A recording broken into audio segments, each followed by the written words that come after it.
Setting up your company in IFZA is fast, flexible, and digital. But launching is just the beginning. The real work and the real credibility comes from staying compliant. In today's episode, I'll walk you through everything you need to know to keep your IFZA company on track, from tax and renewals to ESR and UBO filings and beyond. Because in the UAE, compliance is more than just a checklist. It's the foundation of trust. Hi, I'm Richard Kupche from Safari Star. We support dozens of UAE businesses every month. And the biggest difference between those who thrive and those who struggle is consistency. Let's explore the key responsibilities every IFZA founder should know to stay legally protected and financially prepared. Since June 2023, the UAE has introduced federal corporate tax. Even if you don't expect to pay anything, every business, including IFZA companies, must register with the Federal Tax Authority. Now, here's the good news. IFZA businesses can still qualify for the 0% corporate tax as long as they meet the free zone eligibility criteria. That means your income must come from qualifying sources, like services provided outside the UAE, and you must maintain proper substance and reporting. Failing to register or submit the required filings can cost you, not just in fines, but in losing your 0% tax status altogether.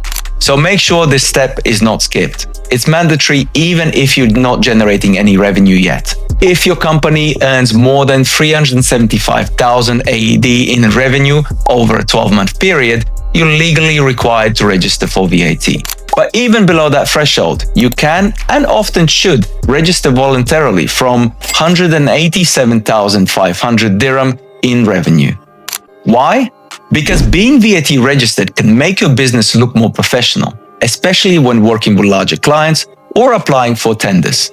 Once you've registered, you'll need to file the VAT returns quarterly and maintain a clear financial records of your income and expenses. IFZA doesn't manage VAT directly.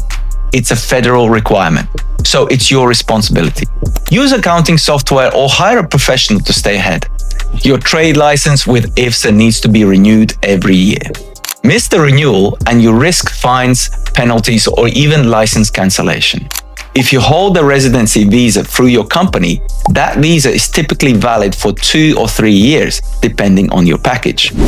Your Emirates ID and your health insurance must also be renewed on time, or your visa may become invalid. You should set automatic calendar reminders for every renewal. Your license, which is annually, visa, Emirates ID, and health insurance every 2 to 3 years. Try not to wait for expiry and start the process at least 4 weeks in advance to avoid disruption. Now let's talk about some other lesser known but essential compliance requirements. UBO Declaration.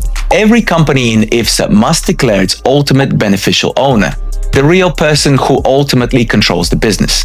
This must be submitted at incorporation and kept up to date. ESR filing. If you operate in certain sectors like consulting, holding companies, logistics, or distribution, you may need to submit an economic substance report. This confirms that your UAE entity has real presence and operations. AML or CFT compliance. If your business deals with crypto, funds, wallets, or advisory services, you may also fall under anti-money laundering rules. That could mean extra reporting or risk assessments. These aren't just formalities. Missing a deadline or failing to file properly could result in some serious fines. So speak to a compliance advisor or an accountant who understands UAE regulations, especially free zone specific ones. The best founders don't just launch fast, they stay organized. So here's 3 habits to build early. Number 1, go digital with your accounting. Use cloud-based tools to track every transaction, invoice, and VAT filing. It'll make tax season, audits, and bank reviews so much easier. Number 2, schedule a compliance check every 6 months. Don't wait for something to go wrong. Review your filings, renewals, and reports regularly. Or better yet, delegate this to your accountant. And number 3, treat compliance as a strategy, not admin.